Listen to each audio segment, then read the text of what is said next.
Guide line کی ضرورت ہے. جیسے وہ لائل پور کے فیصل آباد کے جو ہے ان کی چیمبر آف کامرس اس سے انہوں نے خطاب کیا ہے. کل ہی وہ سیالکوٹ گئے ہوئے تھے. سیالکوٹ کے تمام انڈسٹریز جو ہے کہ مالکان جو تھے وہاں کٹے تھے. اب دونوں میں نے ایڈریس پڑھے جو ان کو ایڈریس پیش کیے گئے ان کے سامنے بھی انہوں نے مشکلات ہی بیان کی ہیں کہ جی ہمیں انڈسٹریز نے کہ ہمیں پاکستان کے اندر اپنے ملک کے اندر یہی مشکلات کا سامنا ہے. اب دوسرے کے سامنے جب آپ مشکلات رکھیں گے تو وہ آپ اس کا پوچھتے تو آپ حل ہی ہیں, لیکن پھر امریکہ لازمی بات ہے کوئی نہ کوئی دانا ڈالتا ہے, کچھ پیسے دیتا ہے, کوئی ایکسپورٹ بڑھانے کے لیے پاکستان کہتا ہے اچھا ہم آپ کو اتنے ملین کا آرڈر لے دیتے ہیں اپنی کمپنیوں سے, اور یہی رستے بنتے ہیں پیر جمانے کے. ملکوں میں داخل ہو کے پیر جمانے کے لیے ایسی رستے اختیار کیے جاتے ہیں. اسی طرح ایسٹ انڈیا کمپنی نے کیا تھا. تو اسی طرح آج جو ہے امریکہ دوبارہ, آپ دیکھ لیں, آپ جو ڈپٹی وزیر خزانہ ہے وہ بھی آئے ہوئے ہیں آج کل ایک وفد لے کے, وہ بھی حکومت کو بتا رہے ہیں, پوچھ رہے ہیں حکومت سے کہ آپ کو کن کس معاملات میں مدد کی ضرورت ہے, وہ ڈسکس کر رہے ہیں. تو ظاہر ہے کہ وہ پاکستان کا کیش منی کی ضرورت ہے, اب گھرا ہوا بری طرح مشکلات کے اندر. تو اس سے نکالنے کے لیے اگر امریکن بیچ میں انٹر ہو گئے تو پھر پاکستان یہ ہے مشکلات سے نکل بھی جائے گا, اور پاکستان کی مجبوری یہ ہے کہ اس کا آنکھیں بند کر کے اس کو جہاں سے بھی امداد مل رہی ہے وہ پکڑنی پڑ رہی ہے. تو یقیناً امریکہ جو ہے اپنی پالیسی میں اس لحاظ سے کامیاب ہو جائے گا کہ یہ دورہ جو ہے ڈپٹی وزیر خزانہ کا, اس کے بعد آپ دیکھیں گے کہ یقیناً کچھ امداد امریکہ کو پاکستان کو سہولیات جو ہے امریکہ کی طرف سے ملیں گی. اور جو بیان دیا ہے انہوں نے اسلام آباد پہلی میٹنگ کے بعد اس میں بھی یہی کہا ہے کہ ہم سیکورٹی, معیشت اور تجارت کے معاملے میں آپ کی مدد کرنے کے لیے تیار ہیں. تو یہی چیزیں ملک کی مضبوطی کے لیے ضروری ہوتی ہیں. کل ہی ابھی کوئٹہ کے اندر انہوں نے 12 ملین جو ہے وہ دیا ہے پاکستان بلوچستان کی پولیس کو. اور اس پہ جو آئی جی ہے شیخ عبد الخالق صاحب, ان کی جو تقریر ہے اس موقع کے اوپر انہوں نے اس طرح امریکہ کا شکریہ ادا کیا ہے, اس لیے کہ بلوچستان ایک پسماندہ علاقہ ہے اور ان کا بجٹ بھی بڑا تھوڑا ہے, اور مرکزی حکومت سے ان کی اپنی کوئی ایسی خاص آمدنی نہیں ہے, صوبہ آمدنی پیدا نہیں کرتا, اور وہاں پہ آپ کو پتہ ہے صورتحال ہمیشہ ایسی رہی ہے, جو مرکز سے ملتا ہے وہ کھایا جاتا ہے. تو انہوں نے پولیس اسٹیشنز کا خواتین کا قائم کرنے کے لیے پیسے دیے ہیں, پھر سیکورٹی کے لیے گاڑیاں دی ہیں وہاں پہ سیکورٹی نظام کو بڑھانے کے لیے. پھر یہ کہ انہوں نے کہا کہ ہم ایسے امبیسڈر نے تقریر کی, امریکن امبیسڈر نے اسے یہ بھی کہا کہ ہم جو خواتین کے پولیس اسٹیشن ہوں گے وہاں پہ ہم ایسے ادارے بھی قائم کریں گے جہاں پہ ان کے بچے جو ہیں خواتین پولیس اسٹیشن میں کام کرنے والی خواتین وہ اپنے بچوں کو پڑھا سکیں, ساتھ فاصلہ نہ ہو.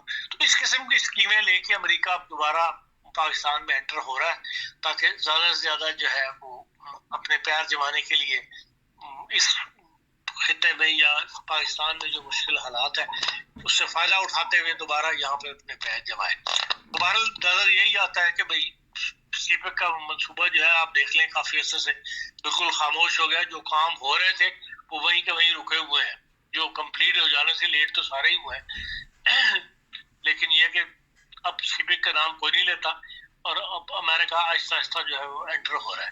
اور یہی وجہ ہے اس دورے کی جو ڈپٹی وزیر خزانہ کی طرف سے آج کل وہاں پر آئے ہوئے ہیں.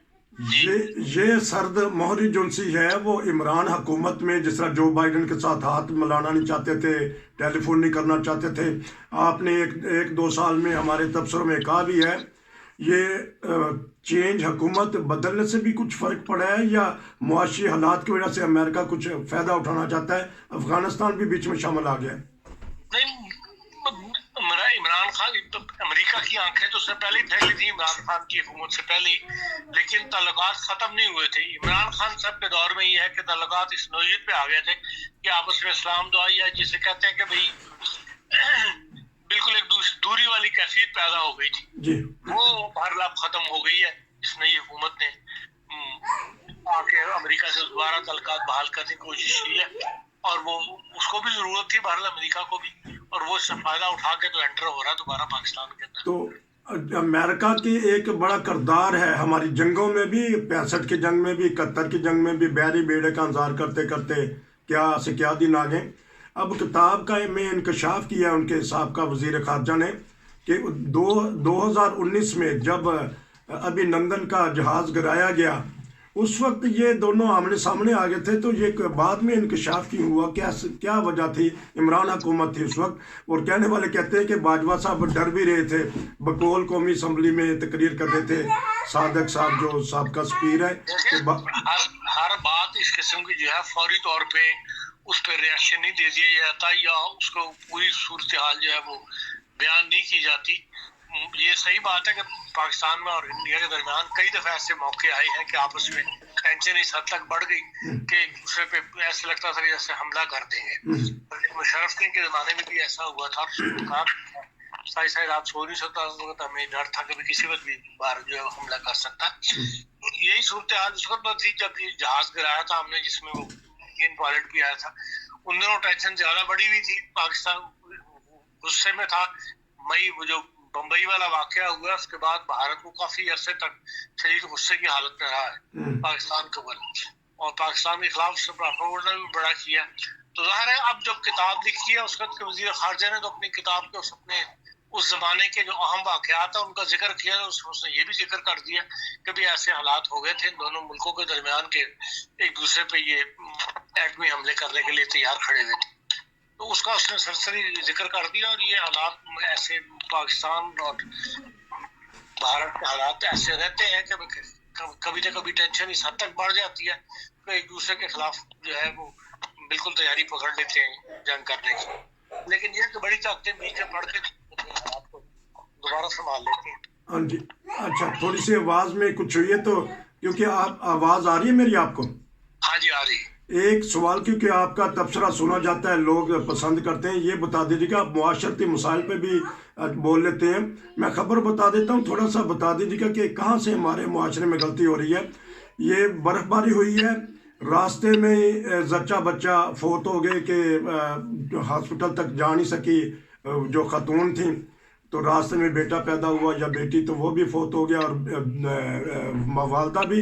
اور کل کا ایک انتہائی دردناک واقعہ جو بار بار خبر میں آ رہا ہے سندھ کے علاقہ میں، بلاول بھٹو کے علاقہ میں، کہ وہاں ایک عورت کے پاس اتنے پیسے نہیں کہ وہ اپنے بیمار بچے کو ہاسپٹل تک لے جائے، پیسے پکڑ دکڑ کے لے کے گئی، وہاں انتظار کرنا پڑا، لیکن بچہ فوت ہو گیا. تو جب وہ واپس جانے لگی پھر اس کے پاس پیسہ نہیں، وہ بس سٹاپ پہ آ کے بیٹھ گئی.